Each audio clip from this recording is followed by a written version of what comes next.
जय हिंद। इस वीडियो में पर्यावरण अध्ययन यानी कि ईवीएस के कुछ प्रश्न को देखेंगे जो आपकी आने वाली परीक्षाओं में पूछे जाएंगे और पूछे जाते हैं, यानी कि प्रीवियस ईयर के इसमें प्रश्न देखेंगे क्योंकि सीटेट में प्रीवियस ईयर का एक प्रश्न पूछे जाते हैं। तो वीडियो को शुरू करते हैं पहले प्रश्न के साथ। पहला प्रश्न आपका निम्नलिखित में से सत्य कथन चुनिए। सत्य कथन को आपको चुनना है।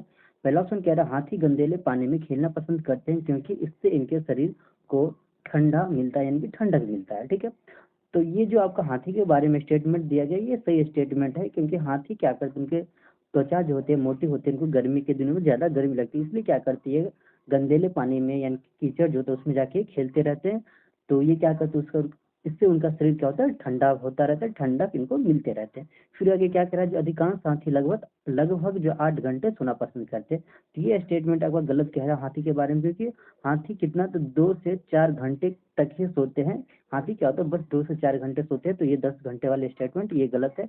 फिर आगे कह रहा है थर्ड स्टेटमेंट क्या है, जो 3 महीने का हाथी का वजन लगभग 200 किलो होता है। तो ये स्टेटमेंट सही है। 3 महीने के जो हाथी होता है उनका जो वजन होता है क्या है, तो है लगभग ये 200 किलो होता है। ठीक है, फिर आगे कह रहा है ऑप्शन नंबर 4, जो अधिकांश मतलब बड़े हाथी एक दिन में लगभग कितना 100 किलो पत्ते या झाड़ियां क्या करते हैं खा लेते। तो ये भी स्टेटमेंट सही है। ये स्टेटमेंट जो मल्टीपल ऑप्शन वाला रहता है, अलग अलग करके ऑप्शन आपको दिया रहता है 1 2 3 ऐसे करके, इसमें 3 ऑप्शन आपका सही है, फर्स्ट सेकेंड और थर्ड।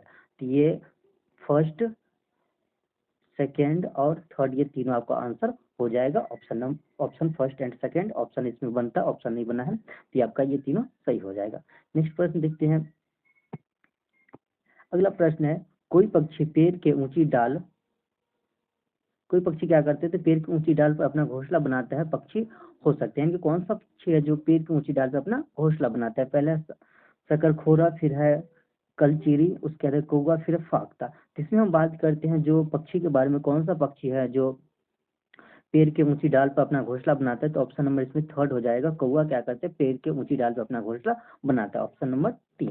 नेक्स्ट प्रश्न देखते हैं। अगला है, ये कह रहा है जो पोचमपल्ली गांव जो है एक विशेष प्रकार की क्या करते हैं कपड़े की बुनाई के लिए प्रसिद्ध है, और इससे भी पोचमपल्ली ही कहते हैं। यह गांव निम्नलिखित में से किसका भाग है। केरल है, कर्नाटक, आंध्र प्रदेश, तमिलनाडु। यानी कि पोचमपल्ली गांव के बारे में कह रहा है, या पोचमपल्ली जो बुनाई है ये किस राज्य से बिलोंग करते हैं, किस राज्य से संबंधित है। तो पहला ऑप्शन केरल, कर्नाटक, आंध्र प्रदेश और तमिलनाडु है। ये जो पोचमपल्ली जो है इसका जो आंसर हो जाएगा option number third Andhra Pradesh हो जाएगा। आंध्र प्रदेश से क्या होता है ये चीज संबंधित है, पोचमपल्ली नामक गांव या पोचमपल्ली जो है बुनाई, कपड़े की बुनाई। ठीक है, आगे देखते हैं। नेक्स्ट प्रश्न थर्ड नंबर था, अब आएगा फोर क्या कह रहा है, बिहार के गांव के किसान अतिरिक्त धन कमाने के लिए मधुमक्खी का पालन करते हैं। मधुमक्खी पालन का सबसे अच्छा समय है। पहले तो एक बात आपको याद रखना है, मधुमक्खी पालन बिहार में सबसे अधिक होता है। मधुमक्खी पालन में जो है बिहार सबसे आगे है। और फिर इसमें पूछा जो मधुमक्खी पालन का सबसे अच्छा समय कौन सा है, तो ऑप्शन आपका दे रखा है जुलाई से सितंबर, अक्टूबर से दिसंबर, जनवरी से मार्च और अप्रैल से जुलाई। तो मधुमक्खी पालन के लिए जो सबसे जो बेस्ट सबसे जो अच्छा समय होता है, तो ये ऑप्शन नंबर सेकंड आपका हो जाएगा। कौन सा, तो अक्टूबर से दिसंबर ये क्या होता है मधुमक्खी पालन के लिए अच्छा समय माना जाता है, अच्छा समय होता है, इस समय में हम मधुमक्खी का पालन करते हैं।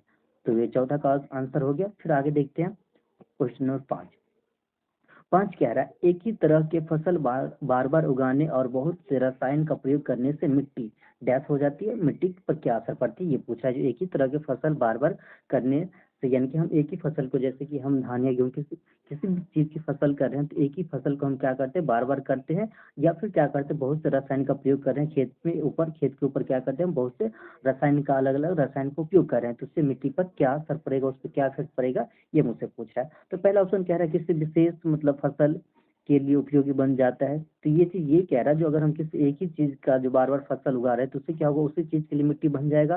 जो फसल उगाते हैं वही फसल बढ़िया उस पर उगेगा। तो ये ऐसा कुछ नहीं होता, इससे मिट्टी कमजोर बन जाता है, यानी कि मिट्टी का जो उर्वरता शक्ति होती है, उर्वरक शक्ति वो कमजोर पड़ जाती है, कम हो जाती है। तो ये पहला स्टेटमेंट जो ऑप्शन दिया है ये गलत हो जाएगा, फर्स्ट नहीं होगा। फिर आगे कह रहा है सिंचाई के लिए उपयुक्त बन जाती है, तो ऐसे भी कुछ नहीं है, सिंचाई के लिए भी उपयुक्त नहीं बनती है। बार बार करेंगे तो इसमें सिंचाई से कोई संबंध इसमें नहीं दिखाई देता। ठीक है, फिर आगे कह रहा है उर्वरता बढ़ जाती है। ये भी आपका ऐसा नहीं है, ये अगर कम होने की बात रहता तो ये सही होता है, बढ़ता नहीं बल्कि कम हो जाता है। फिर ऑप्शन नंबर 4 कह रहा है जो बंजर बन जाती है, तो यही लास्ट ऑप्शन है और यही आंसर हो जाएगा। जो एक ही मतलब एक ही तरह की फसल हम क्या करते हैं, बार बार करते हैं या बहुत से रसायन का प्रयोग करते हैं, तो मिट्टी क्या हो जाती है, बंजर बन जाती है। तो ये आपका ऐसे रिपीटेड क्वेश्चन सीटेट में पूछा जाता है, तो ये आपको याद रखना है, सारा आपका आता रहता है। नेक्स्ट देखते हैं। ये कितने नंबर, ये 5 नंबर लास्ट है आपका। हाँ, ये लास्ट रहेगा 6 नंबर। ये क्या कह रहा है, कुछ जानवर रात को जागते हैं और रात में उसे सभी चीज जिस रंग में दिखाई देते हैं वह रंग कौन सा है, ये आपसे पूछ रहा है। इन कुछ जानवर क्या करते हैं जो रात के टाइम में जागते हैं, तो उसे रात के टाइम में जो है रंग जो दिखाई देते हैं, सब चीजें जो दिखाई देती है किस रंग में दिखाई देती है, नीला हरा में या लाल पीला में या काला सफेद में, या इनमें से कोई नहीं। ये तो इसका जो आंसर हो जाएगा, ये भी आपका रिपीटेड क्वेश्चन पूछते रहता है, तो ये भी आपको सही से याद करके रखना है। तो ये आंसर आपका हो जाएगा थर्ड, काला और सफेद। यानी कि कुछ जानवर जो क्या करते हैं रात में जागते उसे सभी चीज किस रंग में दिखाई देते हैं, तो उसे सभी चीजें काले रंग, काला और सफेद रंग में दिखाई देते हैं। तो आई होप वीडियो आपको पसंद आया होगा। वीडियो कैसा लगा कमेंट बॉक्स में आपको बताना है। वीडियो देखने के लिए आपका धन्यवाद।